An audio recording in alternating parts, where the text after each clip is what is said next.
Hai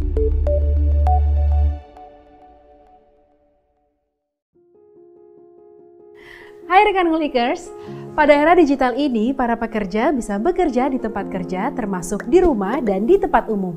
Hal ini tentunya mengakibatkan pekerja menghadapi resiko kesehatan dan keselamatan di tempat mereka melakukan pekerjaannya. Dengan kondisi itu, upaya pengawasan kondisi kesehatan dan keselamatan tempat kerja menjadi lebih sulit dilaksanakan. Dalam penerapan teknologi informasi dan komunikasi, kita juga tetap harus memperhatikan kesehatan dan keselamatan kerja.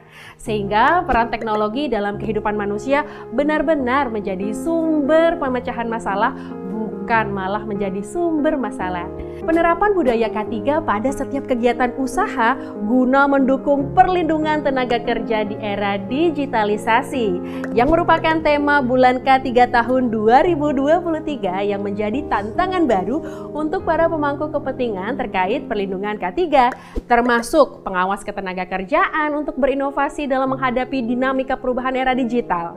Sejak tahun 1984 dengan diterbitkannya Keputusan Menteri Tenaga Kerja nomor Kep 13/Men/1984 tentang pola kampanye nasional K3, pemerintah bersama-sama pemangku kepentingan telah melakukan upaya yang intensif untuk memasyarakatkan K3 melalui kampanye nasional K3 selama 1 bulan dimulai tanggal 12 Januari sampai dengan 12 Februari setiap tahunnya. Pentingnya K3 dalam sebuah perusahaan telah diatur dalam undang-undang.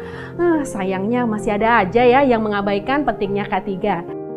Mengacu pada PP 50 tahun 2012 tentang penerapan sistem manajemen keselamatan dan kesehatan kerja SMK 3, K3 adalah sebuah kegiatan untuk mengurangi resiko kecelakaan dan penyakit yang disebabkan di tempat kerja, serta menjamin keselamatan dan kesehatan bagi tenaga kerja K3 di Indonesia. Diatur dalam yang pertama, ada UU nomor 1 tahun 1970 tentang keselamatan kerja. Yang kedua, tentang UU nomor 23 tahun 1992 tentang kesehatan dan UU nomor 13 tahun 2003 tentang ketenaga kerjaan. Nah, rekan Ngulikers, pelaksanaan bulan ketiga nasional tahun 2023 ini berpedoman pada Keputusan Menaker nomor 135 tahun 2022 tentang petunjuk pelaksanaan bulan K3 nasional tahun 2023. Implementasi kegiatan Bulan K3 Nasional dilaksanakan secara terus-menerus dan berkesinambungan.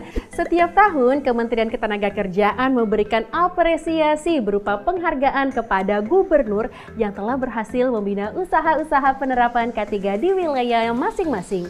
Dan kepada perusahaan yang memperoleh penghargaan kecelakaan nihil, penerima penghargaan SMK 3, perusahaan yang telah berhasil menyusun program pencegahan penanggulangan HIV/AIDS di tempat kerja.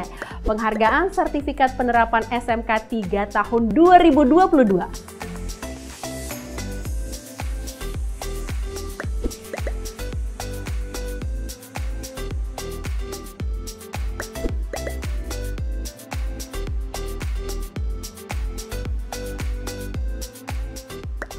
Program ini merupakan program yang sangat penting dalam perlindungan tenaga kerja dan merupakan bagian dari penanggulangan AIDS nasional yang ditujukan untuk perlindungan pekerja dan penularan HIV dari berbagai dampak yang ditimbulkan, sehingga dapat berkontribusi dalam meningkatkan derajat kesehatan pekerja agar berada pada kondisi kesehatan dan produktivitas yang optimal. Pada tahun 2022, tercatat 343 perusahaan yang mendapatkan penghargaan program pencegahan dan penanggulangan HIV/AIDS di tempat kerja.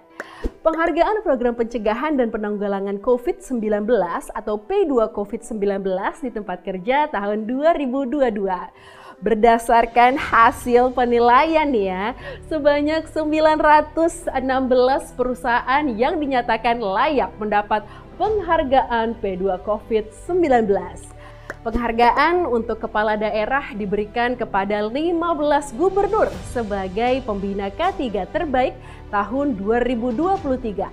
Penghargaan K3 juga diberikan kepada kepala daerah atau gubernur yang berprestasi dalam melakukan pembinaan K3 di wilayahnya.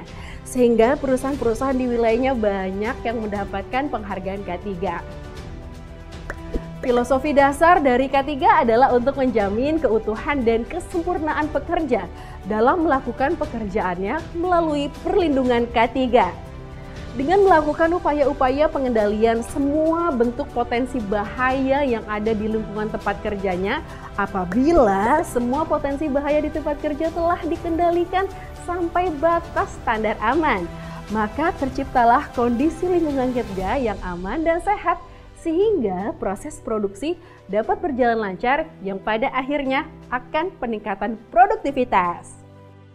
Demikian rekan Ngulikers, semoga informasi ini bermanfaat ya. Salam Satu Data.